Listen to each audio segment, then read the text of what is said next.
Hello दोस्तों, मेरा नाम है अलका शुक्ला और मैं आप सभी का स्वागत करती हूँ आपके अपने यूट्यूब चैनल ट्रिक पॉइंट में। दोस्तों, आज की वीडियो में हम लोग पढ़ने वाले हैं भारतीय राष्ट्रीय आंदोलन। और भारतीय राष्ट्रीय आंदोलन के अंतर्गत आज हम पढ़ेंगे उदारवादी चरण को। उदारवादी चरण जो 1885 से 1905 तक माना जाता है। इसके पहले दोस्तों मैंने वीडियो डाल दिया है कांग्रेस की स्थापना और कांग्रेस के महत्वपूर्ण अधिवेशन से संबंधित। अगर आपने वो वीडियो नहीं देखा है तो आप उससे पहले देख सकते हैं, क्योंकि हिस्ट्री एक ऐसा सब्जेक्ट है जिसे स्टेप बाय स्टेप अगर पढ़ा जाए तो ज़्यादा अच्छे से समझ में आती है। ठीक है, तो आप वो वीडियो ज़रूर देखना। चलिए आज की वीडियो की शुरुआत करते हैं। भारतीय राष्ट्रीय आंदोलन। भारतीय राष्ट्रीय आंदोलन को 3 पार्ट में डिवाइड किया गया है: उदारवादी चरण, उग्रवादी चरण और गांधीवादी चरण। उदारवादी चरण नरमपंथी विचारधारा से संबंधित था और जिसकी समयावधि है 1885 से लेकर 1905 तक। और उग्रवादी चरण की बात करें तो वो गर्मपंथी विचारधारा से संबंधित है और इसका समय है 1905 से लेकर 1919 तक। इसके बाद आता है गांधीवादी चरण।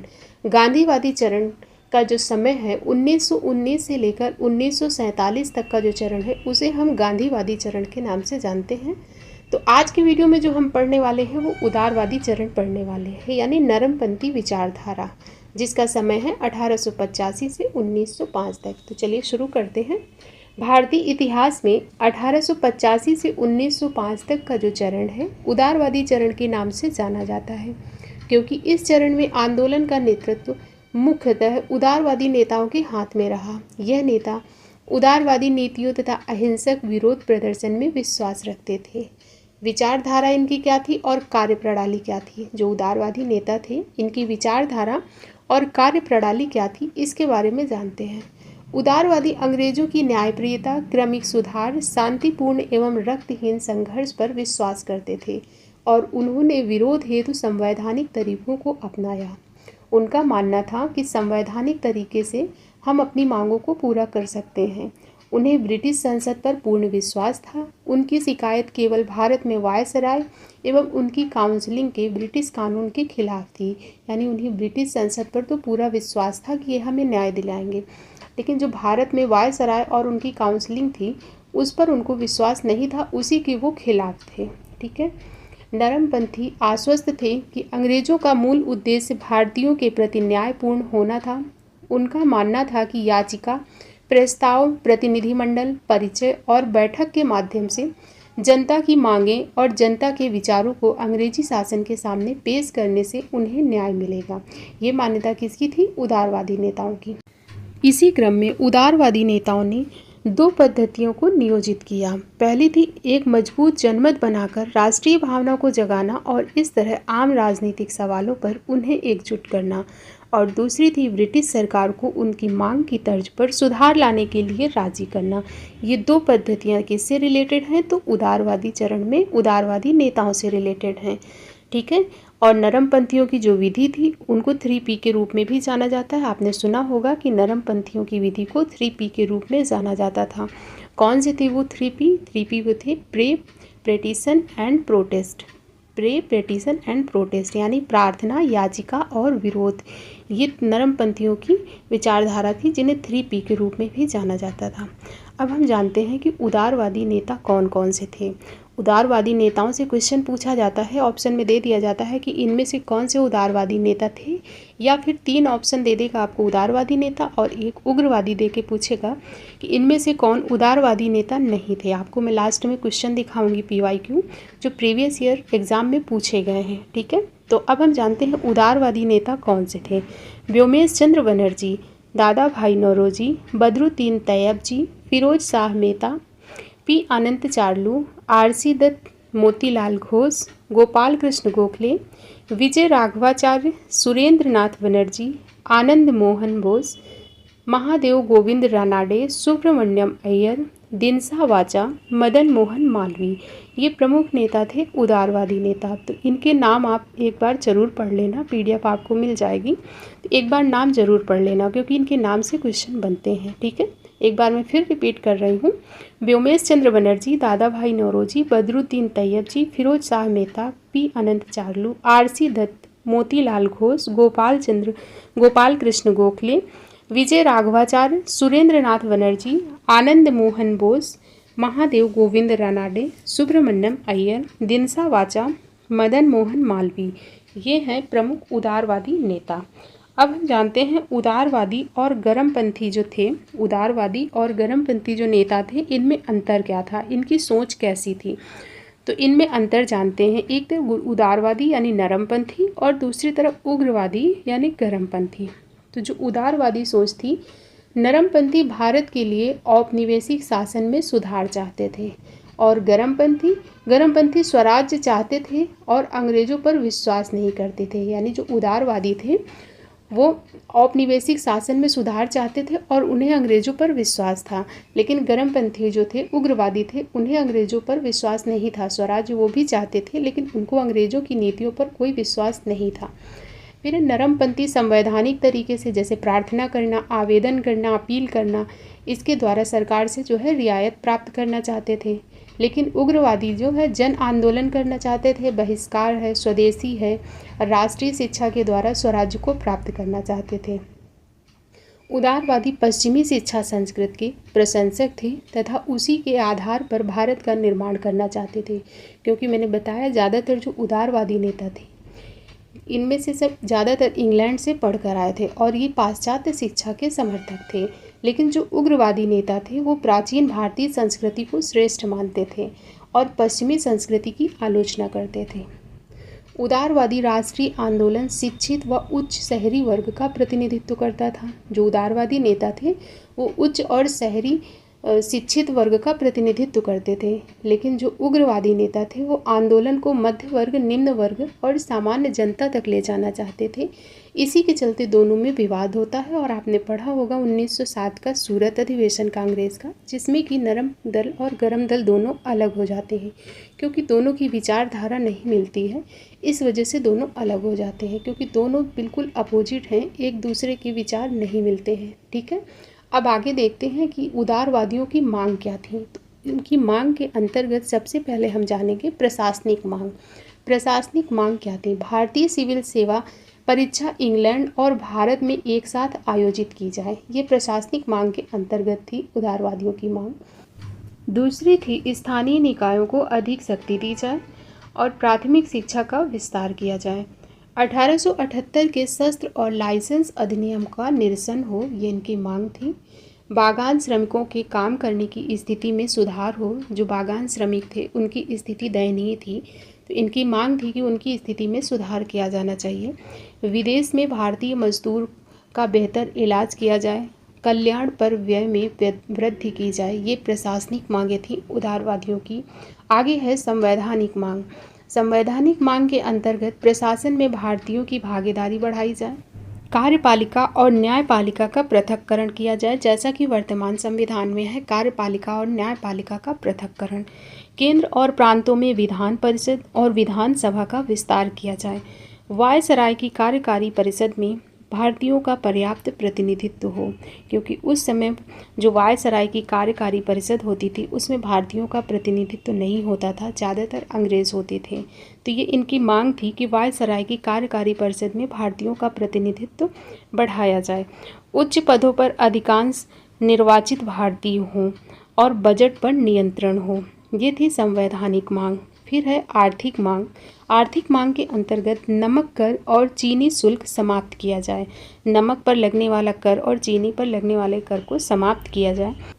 सेवा के खर्चों में कमी की जाए, क्योंकि अंग्रेज़ों की सेवा में जो अत्यधिक व्यय किया जाता था उसमें कमी की जाए, ये मांग थी। भू राजस्व में कमी की जाए जिससे किसानों का बोझ कम हो सके। भू राजस्व में कमी हो जिससे किसानों का बोझ कम हो सके और किसानों की स्थिति में सुधार हो सके, ये थी आर्थिक मांगें। इसके बाद है नागरिक अधिकारों की मांग। नागरिक अधिकारों की मांग के अंतर्गत है संघ बनाने का अधिकार मिले, भाषण और अभिव्यक्ति की स्वतंत्रता हो और स्वतंत्र प्रेस का अधिकार हो। अगर आप देखें तो ये वर्तमान में तीनों ही भारतीय संविधान में शामिल हैं और किसके अंतर्गत हैं, तो ये फंडामेंटल राइट के अंतर्गत हैं और ये आर्टिकल 19 के अंतर्गत आते हैं तीनों। संघ बनाने का अधिकार, भाषण और अभिव्यक्ति की स्वतंत्रता, स्वतंत्र प्रेस का अधिकार, ये तीनों ही फंडामेंटल राइट है वर्तमान में संविधान में। तो इसकी मांग की गई थी उस समय, नागरिकों के अधिकार की मांग। इसके बाद अब हम जानते हैं, हमने देख लिया कि उदारवादियों की मांग क्या थी। इसके बाद अब हम देखते हैं उदारवादियों की उपलब्धता। अभी तक हमने देखा उदारवादियों ने मांगे क्या क्या रखी थी, उनकी मांग क्या थी। अब हम जानते हैं उदारवादियों की उपलब्धता क्या थी। लोकतांत्रिक प्रस्ताव से जन समस्या समाधान पर बल दिया गया। भारत के विभिन्न भागों में प्रतिवर्ष अधिवेशन आयोजित किए जाते थे। आपको पता है कि प्रतिवर्ष कांग्रेस के अधिवेशन भारत के विभिन्न भागों में आयोजित किए जाते थे। प्रस्ताव रखे जाते थे, चर्चा के बाद बहुमत से प्रस्ताव पारित भी किए जाते थे। भारतीय समस्याओं के प्रति ब्रिटिश जनता की सहानुभूति प्राप्त करने के लिए 1889 ईस्वी में कांग्रेस ने ब्रिटिश कमेटी लंदन में स्थापित की। ये इनकी उपलब्धता है कि भारतीय समस्याओं के प्रति ब्रिटिश जनता की सहानुभूति प्राप्त करने के लिए 1889 ईस्वी में कांग्रेस ने ब्रिटिश कमेटी लंदन में स्थापित की। यहाँ से जो क्वेश्चन पूछा जाता है, ये पूछा जाता है ब्रिटिश कमेटी की स्थापना कहाँ हुई थी और कब हुई थी। तो याद रखें, ब्रिटिश कमेटी की स्थापना लंदन में होती है और 1889 में होती है। ठीक है। समाचार पत्रों में जन समस्याओं के प्रतिलेख लिखे जाते थे, जिससे राष्ट्रवादी जनतंत्र उत्पन्न हो सके, जिससे कि राष्ट्रवादी भावना लोगों में उत्पन्न हो सके। फिर संवैधानिक एवं राजनैतिक सुधारों पर जो बल दिए, उसमें क्या उपलब्धता मिलती है कि 1885 से 1891 तक जो कांग्रेस के अधिवेशन हुए लगातार, तो कांग्रेस ने लगातार विधायी परिषद के विस्तार एवं निर्वाचन के माध्यम से परिषदों में भारतीयों के प्रवेश की मांग उठाई और विधायी सदस्यों को अधिकार देने की मांग उठाई। इस मांग के फलस्वरूप 1892 का भारत शासन अधिनियम अस्तित्व में आया। ये इनकी काफ़ी बड़ी उपलब्धता मानी जाती है। अब 1892 का भारत शासन अधिनियम क्या था, उसके प्रावधान क्या थे, ये भी देखते हैं। विधि परिषदों का विस्तार किया गया, विधायी परिषदों का जो है विस्तार किया गया और प्रथम बार भारत में निर्वाचन व्यवस्था की शुरुआत की गई। वो भी अप्रत्यक्ष निर्वाचन था, ये चीज़ याद रखें कि प्रथम बार भारत में निर्वाचन व्यवस्था की शुरुआत तो की गई, लेकिन निर्वाचन कैसा था, तो अप्रत्यक्ष था, जिससे कि भारतीय संतुष्ट नहीं थे। विधायी परिषद सदस्यों की शक्ति का विस्तार किया गया, मतलब कि सदस्य प्रश्न पूछ सकते थे लेकिन बजट को छोड़कर, बजट पर बहस नहीं कर सकते थे। क्वेश्चन पूछा जाता है कि भारतीयों को यह अधिकार कब मिला कि वह प्रश्न पूछ सकते हैं लेकिन बजट को छोड़ करके, यानी बजट पर बहस नहीं कर सकते हैं। तो वो 1892 का भारत शासन अधिनियम था, जिसके माध्यम से विधायी परिषद में सदस्य जो है शक्ति का विस्तार किया गया और जिससे कि सदस्य प्रश्न पूछ सकते हैं लेकिन बजट पर बहस नहीं कर सकते हैं। बजट पर प्रश्न करने का अधिकार भारतीयों को अभी भी नहीं मिलता है। फिर है आगे, कांग्रेस ने इन अपूर्ण सुधारों की आलोचना की और निर्वाचित सदस्यों की बहुमत की मांग की। ठीक है, कांग्रेस इनसे संतुष्ट नहीं थी। जो भी सुधार आते हैं भारत शासन 1892 के भारत शासन अधिनियम के अंतर्गत, इससे कांग्रेस संतुष्ट नहीं थी। फिर है आर्थिक राष्ट्रवाद की स्थापना। आर्थिक राष्ट्रवाद की स्थापना में भारतीयों से वसूलने वाले जो भू राजस्व है उसको कम किया जाए और अंग्रेज उच्च अधिकारियों के वेतन में कटौती हो, नमक कर को कम किया जाए। इस प्रकार से कांग्रेस ने सरकार को भारतीय व्यय की जांच करने हेतु वेल्बी आयोग 1899 में स्थापित किया। ये इनकी उपलब्धता थी। ठीक है, कि नमक कर को कम किया जाए और इस प्रकार से सरकार भारतीय जो व्यय होता था, भारतीय व्यय की जांच करने के लिए वेल्बी आयोग का गठन किया गया। तो क्वेश्चन यहाँ से ये बनेगा कि वेल्बी आयोग का गठन कब किया गया, तो 1899 में किया गया।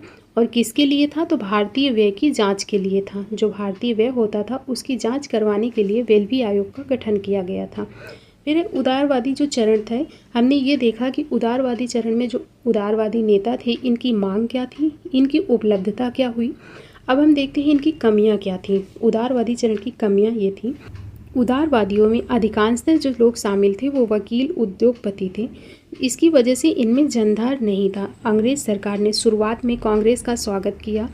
डफरिन ने 1886 के अधिवेशन में कांग्रेसियों को सरकारी मेहमान भी बनाया, गार्डन पार्टी दी, परंतु 1887 से अंग्रेज सरकार ने कांग्रेस की आलोचना करना शुरू कर दिया। सरकारी कर्मचारियों को अंग्रेज कांग्रेस में शामिल होने पर रोक लगाने लगे। कांग्रेस को राजद्रोह, ब्राह्मणों का संगठन बताया और अल्प वर्ग का प्रतिनिधित्व करती है, यह कह के आलोचना करने लगे अंग्रेज लोग। तो जब कांग्रेस की स्थापना होती है 1885 में, तो 1885 से 87 तक तो ये कांग्रेसियों से बहुत खुश होते हैं, उन्हें अपना मेहमान भी बनाते हैं, पार्टी भी देते हैं।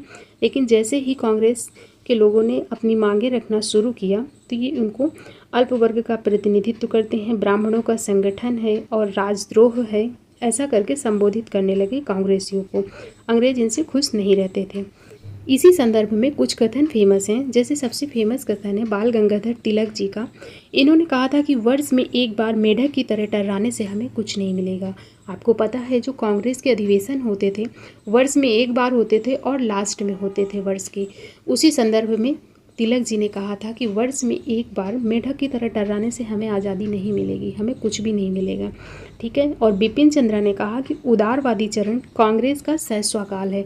उदारवादी चरण जो कि 1885 से 1905 तक का काल है, इसे शैशव काल कहा था। किसने कहा था? तो बिपिन चंद्र ने कहा था। तो यहाँ से स्टेटमेंट में क्वेश्चन पूछा जाएगा कि उदारवादी चरण को कांग्रेस का शैशव काल किसने कहा था? तो बिपिन चंद्र ने कहा था। और पट्टाभी सीतारमैया ने कहा था कि कांग्रेस उदारवादी युग नींव के वे पत्थर हैं जो जमीन में 6 फीट नीचे गाड़े गए हैं। ये कथन किसका है? तो पट्टाभी सीतारमैया का है। जिनमें से आपको बता दें कि तीनों ही महत्वपूर्ण कथन हैं और सबसे ज़्यादा अगर तीनों में से किसी से क्वेश्चन पूछा गया है तो वर्ष में एक बार मेढक की तरह टर्राने से कुछ नहीं मिलेगा, यह कथन किसका है? बाल गंगाधर तिलक जी का। इससे क्वेश्चन बहुत बार बन चुका है, तो ज़रूर याद रखें। तो अब तक हमने उदारवादी काल का समय देखा, उदारवादी नेता कौन से थे ये देखा, उदारवादी में और उग्रवादियों में अंतर क्या है ये जाना, और उदारवादियों की मांग क्या थी उनके बारे में जाना, उदारवादियों की उपलब्धता क्या रही और उनकी कमियां क्या थी, ये हमने जान लिया है। अब इसके बाद अब हम आगे देखते हैं कुछ उदारवादी नेताओं के बारे में। इसी क्रम में है सबसे पहले दादा भाई नौरोजी, जिन्हें ग्रैंड ओल्ड मैन के रूप में भी जाना जाता है। क्वेश्चन बनता है कि ग्रैंड ओल्ड मैन के रूप में किसे जाना जाता है? तो याद रखें दादा भाई नौरोजी को। लास्ट में मैं आपको क्वेश्चन दिखाऊंगी PYQ कि इस स्टेटमेंट से कितनी बार क्वेश्चन बना है। यह भारतीय राष्ट्रीय कांग्रेस के संस्थापक सदस्यों में से एक थे और इन्होंने कांग्रेस के 3 सत्रों की अध्यक्षता की है। ये मैंने कांग्रेस के अधिवेशन वाले वीडियो में भी बताया था आपको कि भारतीय राष्ट्रीय कांग्रेस का नाम भी इन्होंने दिया था। पहले इसका नाम क्या था? भारतीय राष्ट्रीय संघ था। तो भारतीय राष्ट्रीय कांग्रेस नाम किसने दिया था? दादा भाई नौरोजी के सुझाव पर रखा गया था। और इन्होंने कांग्रेस के 3 सत्रों की अध्यक्षता की थी। कौन कौन से थे? तो 1886 का था कांग्रेस अधिवेशन और 1893 का, 1906 का। ये 3 सत्रों की अध्यक्षता की थी दादा भाई नौरोजी ने। तो कांग्रेस के इतिहास में 2 लोग ऐसे हुए हैं जो 3 सत्रों की अध्यक्षता किए हैं। एक तो दादा भाई नौरोजी और एक है जवाहरलाल नेहरू, जो मैंने पिछले वीडियो में भी आपको बताया था कि जवाहरलाल नेहरू ने भी 3 बार अध्यक्षता की है और दादा भाई नौरोजी ने भी। इन्होंने ड्रेन थ्योरी का तथ्य प्रस्तुत किया और अपनी पुस्तक poverty and un British rule in India में भारत के ब्रिटिश शोषण की व्याख्या भी की है। 1892 ईस्वी में हाउस ऑफ कॉमर्स के लिए चुने जाने पर ब्रिटिश संसद के सदस्य बनने वाले ये पहले एशियाई थे। यहाँ से क्वेश्चन पूछा जाता है कि हाउस ऑफ कॉमर्स के लिए ब्रिटिश संसद के सदस्य पर चुनने जाने वाले पहले भारतीय कौन थे? तो याद रखें वो थे दादा भाई नौरोजी जी। और ये भारतीय ही नहीं, ये एशियाई भी थे, ठीक है। प्रथम एशियाई थे हाउस ऑफ कॉमर्स के लिए चुने जाने वाले। भारतीय राष्ट्रीय आय की गणना का प्रथम प्रयास दादा भाई नौरोजी ने किया। यहाँ से क्वेश्चन पूछा जाता है भारतीय राष्ट्रीय आय की गणना का प्रयास सर्वप्रथम किसने किया? तो दादा भाई नौरोजी ने किया। इन्होंने वर्ष 1867-68 में राष्ट्रीय आय की गणना की और 340 करोड़ रुपए और प्रति व्यक्ति आय 20 रुपये होने का अनुमान लगाया। इसके बाद देखते हैं फिरोज शाह मेहता के बारे में। फिरोज शाह मेहता, जिनका जन्म हुआ था 1845 में और मृत्यु होती है 1914 में, भारतीय स्वतंत्रता संग्राम के प्रमुख नेता थे, समाज रिफॉर्मर और पत्रकार थे। वे प्रमुख पारसी नेता थे और भारतीय राष्ट्रीय कांग्रेस के सदस्य थे। उनका जन्म 4 फरवरी 1845 को गुजरात के सूरत में हुआ था। उन्होंने अपनी शिक्षा मुंबई से प्राप्त की और कानून की पढ़ाई की। फिरोज शाह मेहता ने भारतीय राष्ट्रीय कांग्रेस में सक्रिय रूप से भाग लिया और संगठन के महत्वपूर्ण सदस्यों में से एक बने। उन्होंने भारतीयों के अधिकार की रक्षा के लिए कई आंदोलन में भाग लिया। वे सेल्फ गवर्नेंस और अन्य सुधारों के समर्थक थे। लेखन और पत्रकारिता की बात करें तो मेहता ने कई पत्रिकाएं और समाचार पत्रों में लेख लिखे हैं, जिनमें से सामाजिक मुद्दों पर ध्यान केंद्रित किया गया है। वे गुजरात मित्र और द वीकली जैसे समाचार पत्रों के संपादक भी थे। कौन? फिरोज शाह मेहता। तो ये थे फिरोज शाह मेहता के बारे में कुछ जानकारी। इसके बाद हैं अगले व्योमेश चंद्र बनर्जी, जिन्हें WC बनर्जी के नाम से भी जानते हैं। यह भारतीय राष्ट्रीय कांग्रेस के सह संस्थापकों में से एक थे और ये भारतीय बैरिस्टर थे। यह भारतीय राष्ट्रीय कांग्रेस के पहले अध्यक्ष भी बने थे। 1885 में बम्बई में जो अधिवेशन हुआ था उसकी अध्यक्षता की थी व्योमेश चंद्र बनर्जी जी ने।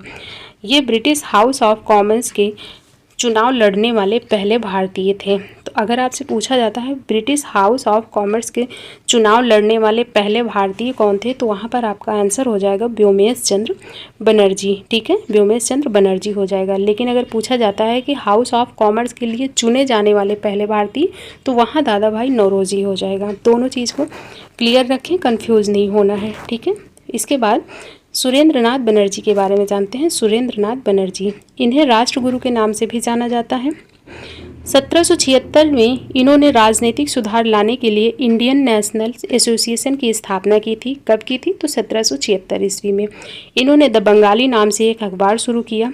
इन्होंने 1869 और 71 में 2 बार भारतीय सिविल सेवा परीक्षा उत्तीर्ण की। 2 बार कैसे? पहली बार 1869 ईस्वी में इन्हें आयु विवाद के कारण प्रतिबंधित कर दिया गया। दूसरी बार 1871 में इन्हें नस्लीय भेदभाव के कारण बर्खास्त कर दिया जाता है।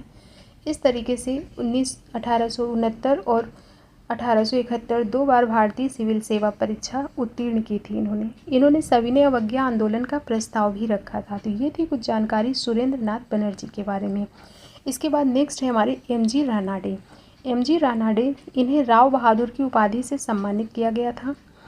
यह भारतीय राष्ट्रीय कांग्रेस के संस्थापक सदस्यों में से एक थे। इन्हें पुणे सार्वजनिक सभा, प्रार्थना समाज और अहमदनगर एजुकेशन सोसाइटी की स्थापना में अहम योगदान दिया था। इन्होंने, किसने? MG रानाडे ने।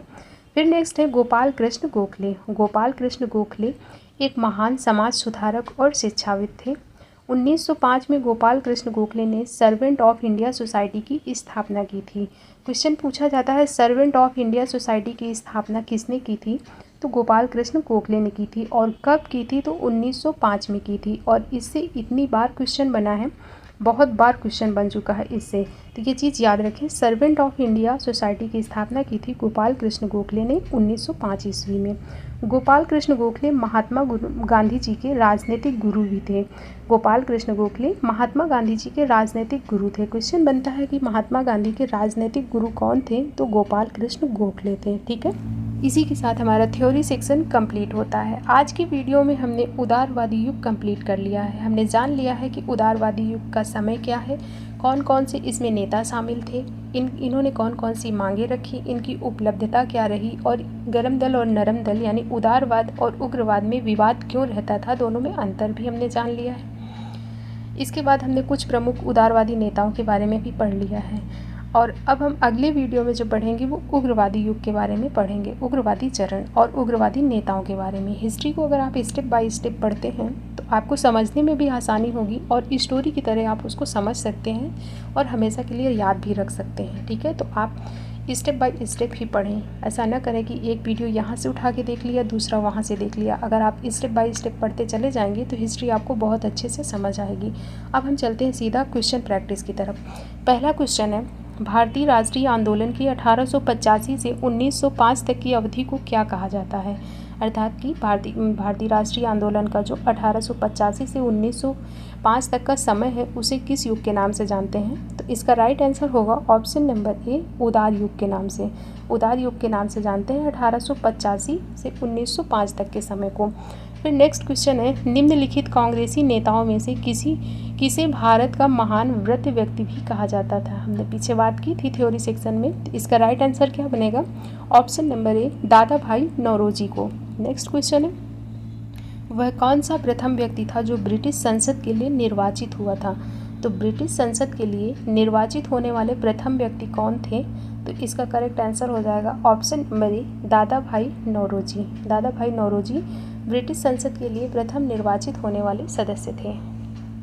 नेक्स्ट क्वेश्चन है, निम्न में से कौन नरमपंथियों में से नहीं थे? 4 ऑप्शन दिए गए हैं, दादा भाई नौरोजी, फिरोज शाह मेहता, गोपाल कृष्ण गोखले और बाल गंगाधर तिलक।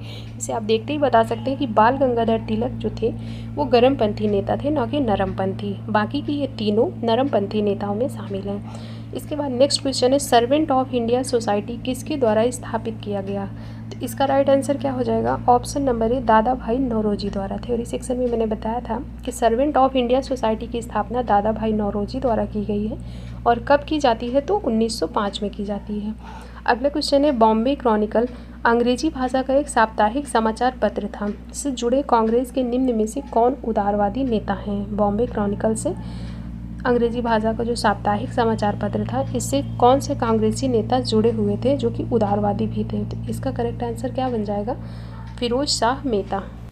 राइट आंसर हो जाएगा option number B, Firoz Shah Mehta. Next है, महात्मा गांधी के राजनीतिक गुरु कौन थे? तो इसका राइट आंसर क्या हो जाएगा?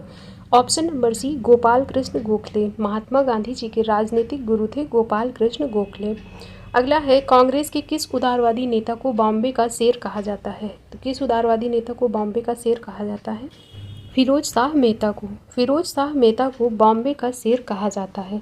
नेक्स्ट क्वेश्चन है, भारत में राष्ट्रीय आय की गणना करने का प्रयास किसके द्वारा किया गया था? भारत में राष्ट्रीय आय की गणना करने का सर्वप्रथम प्रयास किसके द्वारा किया जाता है? तो दादा भाई नौरोजी द्वारा। राइट आंसर इसका हो जाएगा ऑप्शन नंबर ए, दादा भाई नौरोजी।